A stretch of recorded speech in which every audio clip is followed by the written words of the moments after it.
दोस्तों, चुनाव के बीचों बीच भारतीय जनता पार्टी को बड़ा झटका लगा है। दोस्तों, 5 राज्यों में चुनाव हो रहे हैं, कुछ राज्यों के चुनाव हो भी गए हैं। अब जिन राज्यों में 2 चरणों में चुनाव होने हैं, पश्चिम बंगाल के अंदर सबसे ज्यादा लोगों की नजरें निगाहें हैं, लेकिन इसी बीच भारतीय जनता पार्टी को बड़ा झटका लगा है। हालांकि खबर जिन राज्यों में चुनाव हो रहे हैं उन राज्यों से नहीं है, बल्कि ये खबर मोदी जी के गृह राज्य गुजरात से है। जी हाँ दोस्तों, मोदी जी के गृह राज्य से तमाम बड़े नेताओं ने भारतीय जनता पार्टी का दामन छोड़ करके कांग्रेस पार्टी का दामन थाम लिया है। न सिर्फ उन नेताओं ने पार्टी का दामन छोड़ कांग्रेस पार्टी का दामन थामा है, बल्कि किस तरीके से वो बीजेपी के ऊपर बड़े गंभीर आरोप लगाते हुए क्या कुछ कह रहे हैं, वो भी मैं आपको इस खबर में बतलाऊंगा। दोस्तों, देश के गृह मंत्री, देश के प्रधानमंत्री मोदी जी दोनों बड़े ताकतवर नेता, और दोनों बड़े ताकतवर नेताओं के जो गृह राज्य है वो है गुजरात, और गुजरात पर सबकी नजरें निगाहें टिकी हुई हैं। इस वक्त जो है आप देखिए कि कांग्रेस पार्टी की तरफ से खुद राहुल गांधी ने कमान संभाल रखी है, और बार बार ये दावा किया जा रहा है कि अलग राज्यों के अलग तरीके से परिणाम तय किए जा रहे हैं, या अलग तरीके से जो है उस पर नजरें निगाहें बनी हुई है, रणनीति तैयार की जा रही है। लेकिन गुजरात को खुद राहुल गांधी तय कर रहे हैं। राहुल गांधी देख रहे हैं कि किस तरीके से रणनीति बनानी है, कैसे चुनाव लड़ना है, कब क्या कैसे करना है, ये सब कुछ दोस्तों। और इसीलिए हर 1-2 महीने में राहुल गांधी का गुजरात दौरा होता रहता है, क्योंकि अन्य राज्यों में चुनाव हो रहे हैं। और मोदी जी के गृह राज्य से खबर आ रही है कि कई बड़े आदिवासी समाज के नेताओं ने बीजेपी पार्टी के दामन छोड़ को, बीजेपी पार्टी के जो है दामन को छोड़ कांग्रेस पार्टी के दामन को थामा है, और किस तरीके से वो आरोप लगा रहे हैं आप सभी के सामने रखने जा रहा हूं। सबसे पहले हिंदुस्तान लाइव की इस खबर को देखिए, लिखा है गुजरात में बीजेपी को बड़ा झटका, कई बड़े आदिवासी नेताओं ने छोड़ी पार्टी, कांग्रेस का थामा हाथ। लिखा है भारतीय जनता पार्टी ने गुजरात के अंदर बड़ा झटका लगा है। यहां से दामोद में कई बड़े आदिवासी नेताओं ने भारतीय जनता पार्टी का दामन छोड़ करके कांग्रेस पार्टी का दामन थाम लिया है। इस दौरान कई बड़े नेताओं ने भाजपा पर गंभीर आरोप लगाते हुए कहा कि इस सरकार में आदिवासियों को नजरअंदाज किया जाता है। दोस्तों, ये पहली दफा नहीं हो रहा है गुजरात के अंदर में। गुजरात के अंदर में हमने किस तरीके से देखा कि कई एक कार्यकर्ताओं ने, कभी 50 कार्यकर्ता तो कभी 100 कार्यकर्ता, इस तरीके से बीजेपी के कार्यकर्ताओं ने गले में बाकायदा बीजेपी का पटका डाला हुआ निकाल करके फेंकते हुए जो है कांग्रेस पार्टी का दामन थापते हुए नजर आए। कई एक खबरों में हमने भी दिखाया आप सभी को, वो भी खबरें थी। न सिर्फ यहां पर ये खबरें हैं, बल्कि कई जगह से ये भी खबरें आई कि भारतीय जनता पार्टी के कई बड़े नेताओं ने बीजेपी का दामन छोड़ करके आम आदमी पार्टी का दामन थामा। यानी चाहे कांग्रेस के अंदर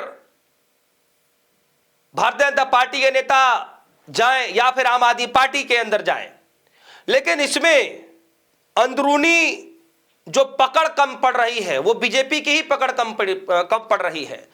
अब इसके पीछे की क्या वजह है, अब ये तो आने वाले वक्त पर पता चलेगा।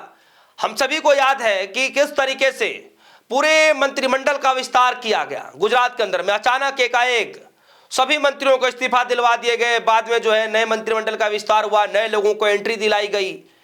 ये चुनाव को देखते हुए रणनीति तैयार की गई थी, लेकिन उसके बावजूद भी जो आदिवासी समाज के लोग हैं उनका यह कहना है कि हमें आज भी नजरअंदाज किया जा रहा है, हमारी कोई सुनवाई नहीं है।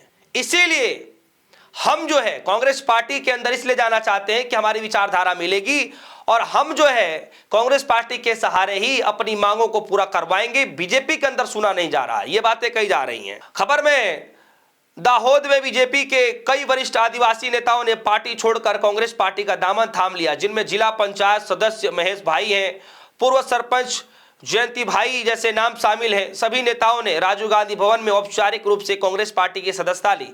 पार्टी छोड़ने वाले नेताओं का कहना है कि वे सरकार की आदिवासी मुद्दों पर नीतियों से लंबे समय से असंतुष्ट थे। पार्टी छोड़ने वाले कांग्रेस ज्वाइन करने वाले महेश भाई ने आरोप लगाया कि बीजेपी सरकार में भ्रष्टाचार बढ़ा है और आदिवासी समुदाय को लगातार नजरअंदाज किया जा रहा है। उन्होंने कहा कि अब वे कांग्रेस की विचारधारा के जरिए अपने समाज की समस्याओं को समाधान चाहते हैं। कांग्रेस ने इस घटनाक्रम को आदिवासी क्षेत्रों में बढ़ती नाराजगी का संकेत बताया। पार्टी के मीडिया संयोजक डॉक्टर मनीष दोषी ने आरोप लगाया कि सरकार ने आदिवासी समाज को वन अधिकार, शिक्षा और रोजगार जैसे बुनियादी अधिकारों से वंचित किया है। उन्होंने छोटा उदयपुर में कथित फर्जी कार्यालय और दामोद में ट्राइबल सब प्लांट फंड में गड़बड़ी जैसे मुद्दों को भी उठाया। और इधर एक और खबर आ रही है दोस्तों कि कांग्रेस ने जारी किया है पीपल्स मैनिफेस्टो। इसमें कहा जा रहा है कि अपना कमिटमेंट डॉक्यूमेंट जारी किया है कांग्रेस ने, जिसमें पार्टी पीपल्स मैनिफेस्टो बता रही है। पार्टी का दावा है कि यह दस्तावेज महीनों तक चल रहे डोर टू डोर कैंपेन और जनमंच के जरिए लोगों के सीधा संवाद के आधार पर तैयार किया गया है। इस मैनिफेस्टो में स्थानीय स्तर पर जवाबदेही बढ़ाने पर खास जोर दिया गया है। इसमें सड़कों के निर्माण पर जनता ऑडिट, नगर स्कूलों के आधुनिकीकरण, 24 घंटे वार्ड स्तर पर स्वास्थ्य केंद्र और महिलाओं के लिए फ्री सिटी बस सेवा जैसी घोषणाएं शामिल है। दोस्तों, ये 5 राज्यों में चुनाव होने के बाद अब अगला जो नंबर है वो इन्हीं राज्यों के हैं, उत्तर प्रदेश, गुजरात, उसके बाद जो है आप चले जाइए हिमाचल प्रदेश, इन्हीं सभी राज्यों के, उत्तराखंड जो है चुनाव होने बाकी हैं। और अभी से भारतीय जनता पार्टी के अंदर, गुजरात के अंदर भगदड़ मचनी शुरू हो गई है। तमाम पार्टी के जो बड़े नेता हैं उन्होंने दामन छोड़ करके कांग्रेस पार्टी का दामन थामना शुरू कर दिया है। इधर भारतीय जनता पार्टी को जो है मुसीबत पर डालने के लिए पहले से तो कांग्रेस से ही अब आम आदमी पार्टी भी मैदान में पुरजोर तरीके से उतर चुकी है। आम आदमी पार्टी के मुखिया अरविंद केजरीवाल हर दिन, हर 2-3 दिन के बाद, हफ्ते में 1 दिन, 2 दिन या फिर महीनों में 10-12 दिन का उनका टूर, दौरा गुजरात के अंदर लगा ही रहता है। और कई बड़े आरोप आम आदमी पार्टी की तरफ से भी बीजेपी के ऊपर लगाए गए हैं। दोस्तों, चुनाव होगा और चुनाव के वक्त क्या होगा ये तो कोई नहीं जानता, लेकिन चुनाव से पहले जो ये रुझान आने शुरू हो रहे हैं ये बीजेपी के लिए चिंता से कम की बात नहीं है। क्या लगता है कि आम आदमी पार्टी भी मैदान में है, भारतीय जनता पार्टी को टक्कर देने के लिए कांग्रेस पार्टी ऑलरेडी मैदान में है? क्या लगता है कि इस बार गुजरात के अंदर त्रिकोणीय मुकाबला होगा? और मोदी जी के गृह राज्य से, गृह मंत्री अमित शाह जी के गृह राज्य से, मोदी जी के चाणक्य गृह राज्य से अगर नेताओं ने बीजेपी का दामन छोड़ करके अगर कांग्रेस पार्टी, आम आदमी पार्टी का दामन थामना शुरू कर दिया है तो यकीनन कहीं ना कहीं पार्टी के अंदर अविश्वास बढ़ता दिखाई दे रहा है। दोस्तों, इस खबर को लेकर आपकी क्या राय है? वीडियो कमेंट सेक्शन में जाइएगा, अपनी राय जरूर रखिएगा। क्या लगता है कि चुनावों के बीचों बीच, चुनाव से पहले इस पर कोई बड़ा फर्क पड़ेगा? आपकी जो भी राय होगी अपनी राय जरूर रखिएगा। फिलहाल के लिए दीजिए इजाजत, देखते रहिए। धन्यवाद।